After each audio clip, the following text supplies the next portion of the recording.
Hi everyone. In today's video we're going to be talking about the negation. Now you may have heard the term negate before, or you may be a bit familiar with it. To negate means to deny. It means to give the opposite of. So let's just jump right into it. So let's say we have something like my name is Brian. I think that's one of the first examples we use. So my name is Brian. Um, So how do we negate my name is Brian? Well, it'd be pretty simple. In English, we have a bunch of negative commands. We have not. So to negate my name is Brian, we just write my name is not Brian. That's how we just negate that simple statement.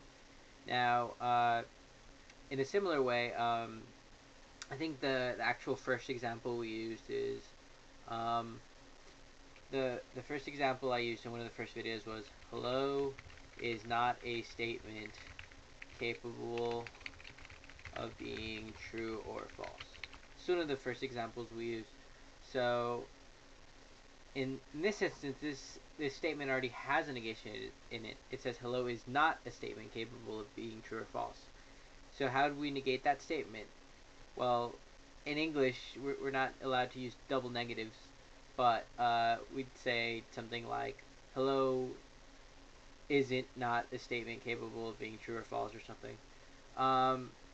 Or we could just remove the negation. So if we negate a negation, we could just remove it. So hello is not a statement capable of being true or false. We could just say hello is a statement capable of being true or false. And that would be the way to negate a statement that's negated.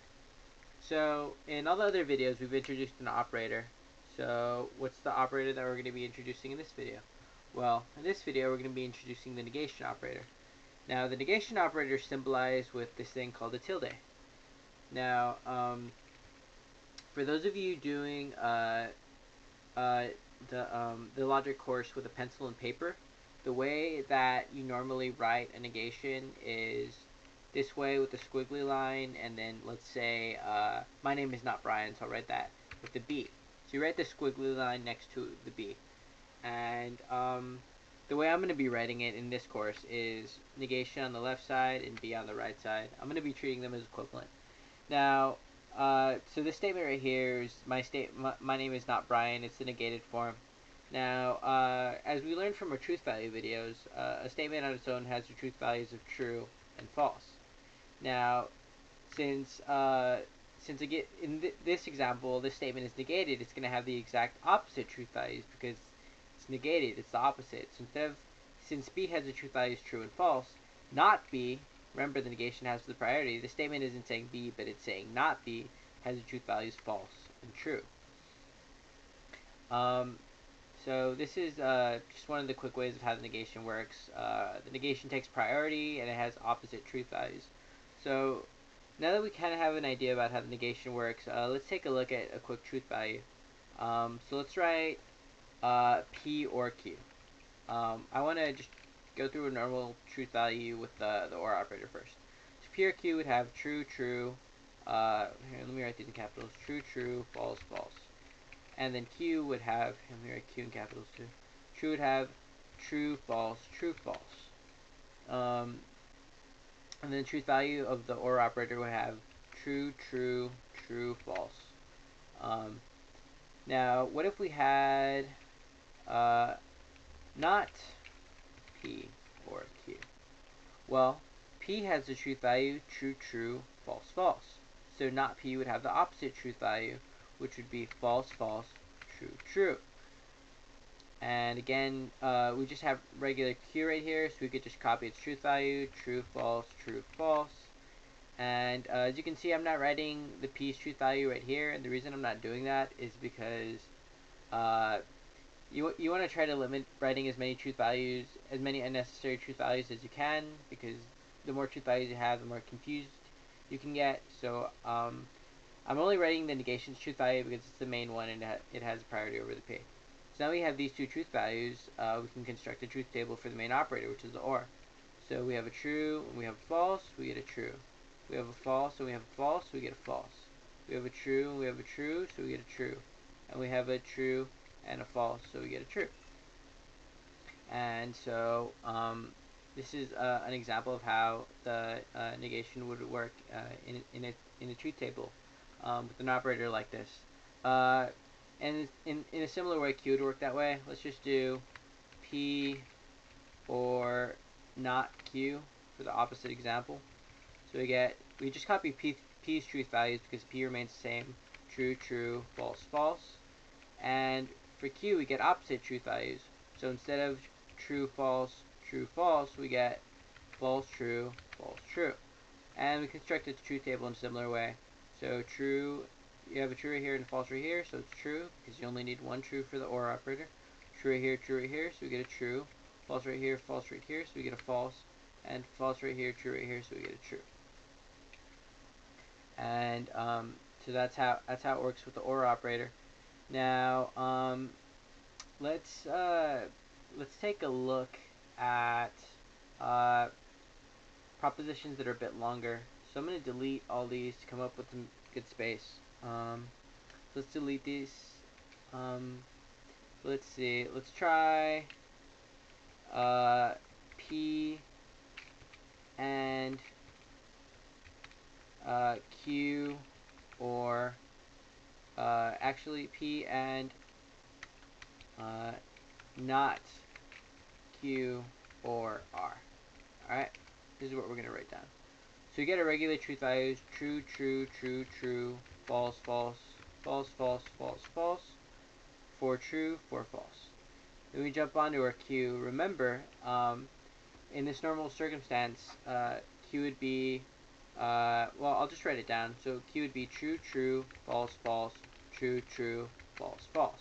Negation would just be the opposite of that. So we get false, false, true, true, false, false, true, true. You can go ahead and delete this row if you want, or you can just keep it highlighted. I think for this video, I'll just keep it highlighted to just show that it's really a negation. So again, this is the main truth value. And then for this R, just gets its regular truth value: true, false, true, false, true, false, true, false. Now that we have these two, we can construct the truth value of the OR operator, which is, I'll make this gray too, just to simplify it. So false, true, true, false, false, false, true, true, true, true, false, true, false, true, true, false, false, false, true, true, true, and true, true, true, false, true. Okay. And then we just construct our truth table in a similar way. So I'm just going to give these a bluish color. And okay, now we have our little colors. And so now let's construct the truth value for the main operator. So we have a true right here, so we get true, true, false, we get a false, true, true, we get a true, true, true, we get a true, false, true, we get a false. And as you can see on our left side, the last 4 lines are all false. We can just give the last 4 lines false. And I'm also going to highlight this red just to show that it's the main truth value. So as you can see, I'm going to go ahead and delete this now. As you can see, using the negation's main truth value and the R, we're able to come up with the OR's main truth value.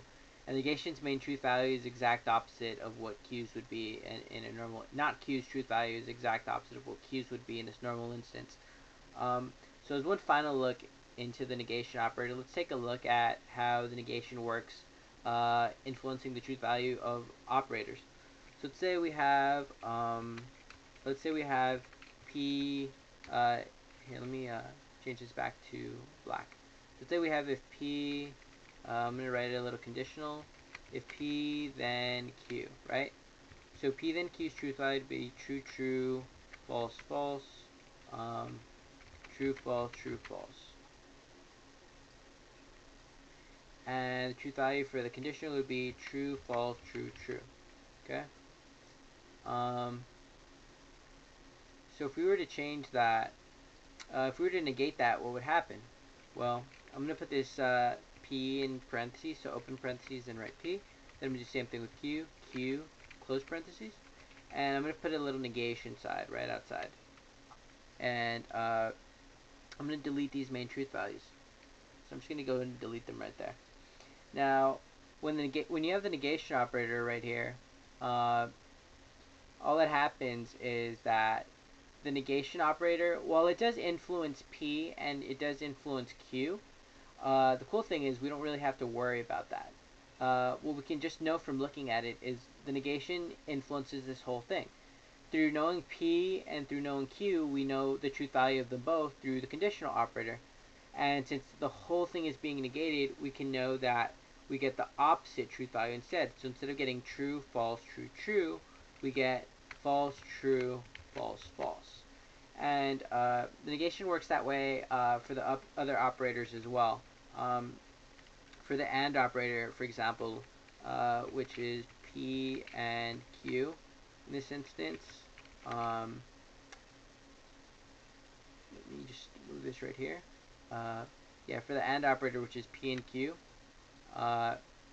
the truth value for a regular AND operator is true, false, false, false.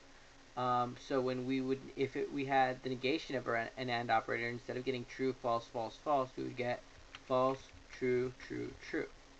And so that's how the AND operator works with the main operator.